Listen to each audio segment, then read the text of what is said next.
Hello बच्चों, स्वागत है आप लोगों का हमारे चैनल आर्च मैथ्स क्लासेस पर। आज हम आप लोगों को बताने वाले हैं प्रश्नावली 3.2 का प्रश्न संख्या 2। तो चलिए हम सीधे अपने वीडियो पे चलते हैं। अगर आप लोग इससे पहले का क्वेश्चन, जो पहला नंबर क्वेश्चन है 3.2 का, नहीं देखे हैं तो आप लोग देख लीजिएगा, ठीक है। तो सीधे हम इस क्वेश्चन पे चलते हैं। देखिए हमारा क्वेश्चन क्या है यहाँ पे।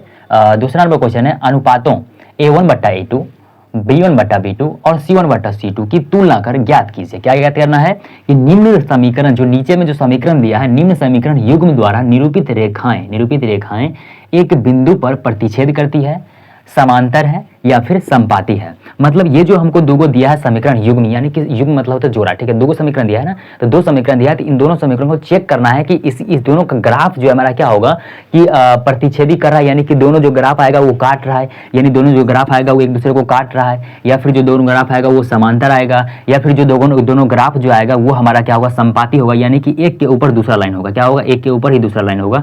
यानी इस दोनों युग्म में, इस दोनों जो हमारा समीकरण है, इस दोनों में युग्म में क्या होगा, समांतर होगा या प्रतिच्छेदी होगा या फिर संपाती होगा। यही हमको क्या करना, चेक करना है। तो जब तक हम इसका ग्राफ नहीं बनाएंगे तब तक पता चलेगा क्या, तो ग्राफ बनाकर पता करना पड़ेगा।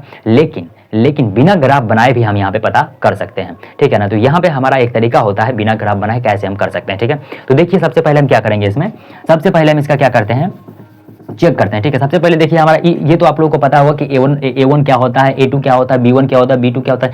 सबसे पहला समीकरण जो हमारा रहेगा ना, पहला समीकरण में क्या करना है, हमको A1 मानना है, ठीक है ना। पहला समीकरण को 1 मानना है, दूसरा समीकरण दो मानना है, ठीक है। तो ये वाला देखिए हमारा 5 है, A1 का मान कितना हो जाएगा, A1 का मान होगा 5, A2 का मान कितना होगा, दूसरा समीकरण देखिए 7 हो जाएगा, ठीक है। इसी तरह B1 का मान कितना होगा, B1 का मान -4 होगा, कितना होगा, -4। B2 का मान कितना होगा, B2 का मान हो जाएगा हमारा 6 प्लस का 6, ठीक है। उसके बाद C1 का मान कितना होगा, C1 का मान हो जाएगा 8 और C2 का मान कितना होगा, C2 का मान होगा -9, ठीक है। तो ये हमारा पहला समय, ये हम जो क्या किया लिख लिए, ठीक है। तो अब क्या करेंगे, अब करना कुछ नहीं है, ठीक है। सबसे पहले A1/A2 निकालिए।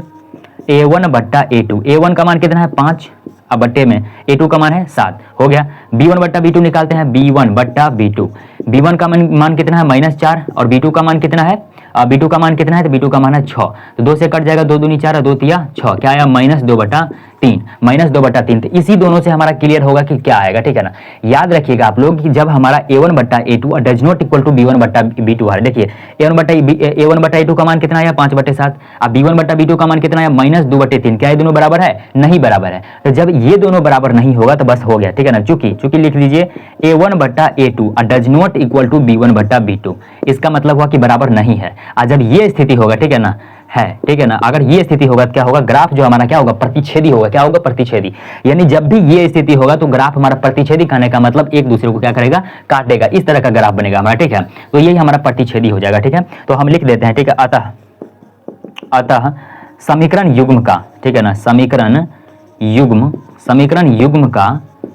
युग्म का जो क्या होगा, समीकरण युग्म का ग्राफ कैसा होगा, समीकरण युग्म का ग्राफ प्रतिच्छेदी, समीकरण युग्म का ग्राफ जो है प्रतिच्छेदी होगा।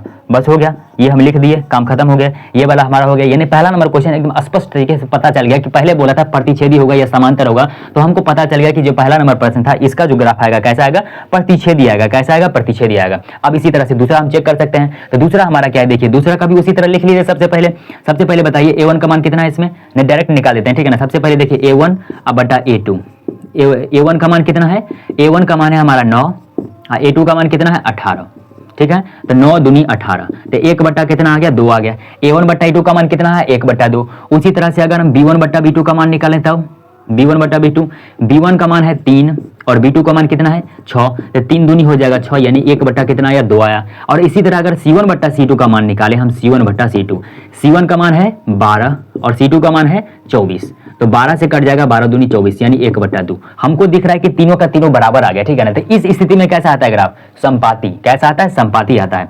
चूंकि A1/A2 अब बराबर है किसके, B1/B2 के और बराबर है C1/C2 के।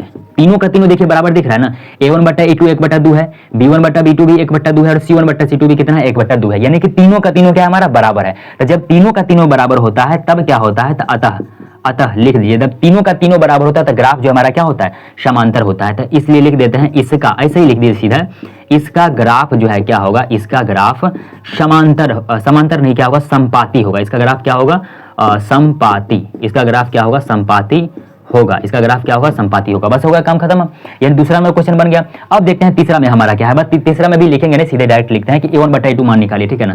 a1/a2, a1 का मान है 6, a2 का मान कितना है 2, तो 2 से काट देंगे, 2 3 6, यानी कि कितना आया, 3 आया। a1/a2 का मान कितना आया, 3 आया। उसके बाद देखते हैं हम क्या है, b1/b2, b1/b2, b1 का मान कितना है, -3 है, और b2 का मान कितना है, -1 है। कितना है, अगर कुछ भी ना हो तो 1 होता है, ठीक है ना। तो माइनस से माइनस खत्म, तो यहाँ पे आ जाएगा 3, ठीक है। c1/c2 का मान निकालिए, तो c1/c2, c1 का मान कितना है, C1 का मान है 10 और C2 का मान कितना है, C2 का मान है 9। तो बस हो गया हमारा, यानी C1/C2 का मान है 10/9। हमको ऐसा दिख रहा है कि ये दोनों बराबर है, ये बराबर नहीं है, मतलब कि a1/a2 और b1/b2 आपस में बराबर है, लेकिन तीसरा वाला जो है बराबर नहीं है। तो बराबर नहीं है तो करेंगे क्या, बस कुछ नहीं है, ये भी हमारा एक स्थिति है, ठीक है ना। यानी हम लिख सकते हैं चूंकि a1/a2 बराबर है b1/b2 के, लेकिन डज नॉट इक्वल टू है C1/C2 के, ठीक है ना। ऐसा स्थिति है, तो जब भी ऐसा स्थिति आएगा, ठीक है ना, कभी भी आप जो दो समीकरण जो क्या करेंगे, चेक करेंगे, तो चेक करने के बाद ऐसा स्थिति आएगा तो इसका जो ग्राफ होता है कैसा होता है, समांतर होता है। कैसा, समांतर मतलब क्या, समांतर मतलब इस तरह का रेखा आएगा, ठीक है, समांतर होगा, ठीक है ना। और संपाती का मतलब नहीं पता होगा, अभी बता देते हैं, ठीक है ना। तो इसमें लिख दीजिए अतः इसका ग्राफ जो है किसका कैसा आएगा, इसका ग्राफ समांतर, इसका ग्राफ कैसा होगा, समांतर होगा, ठीक है।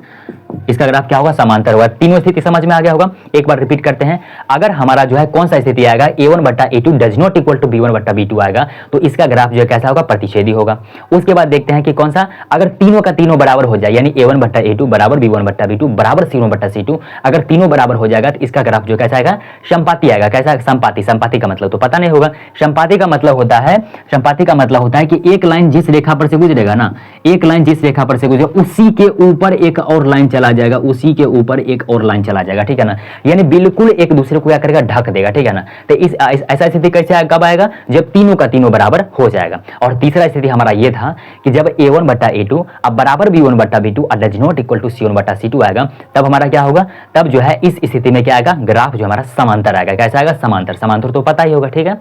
तो अगर आप लोगों को तीनों का तीनों क्वेश्चन समझ में आ गया है, दूसरा का 3 गो क्वेश्चन था, वो तीनों का तीनों समझ में आ गया है, तो आप लोग जो है वीडियो को लाइक कर दीजिएगा। अगर हमारे चैनल पर पहला बार आए हैं तो क्या कीजिएगा, चैनल को सब्सक्राइब कर लीजिएगा, ठीक है। और इससे पहले का 3.1 का भी अगर आप लोग को क्वेश्चन नहीं बन रहा है, ठीक है ना, अगर आप लोगों को हार्ड लग रहा है तो हमारे चैनल पर इसका भी वीडियो अपलोड है, ठीक है। अगर आप लोग को देखना होगा तो जाकर देख सकते हैं और अच्छे तरीके से समझ सकते हैं। तो आज के लिए इतना ही।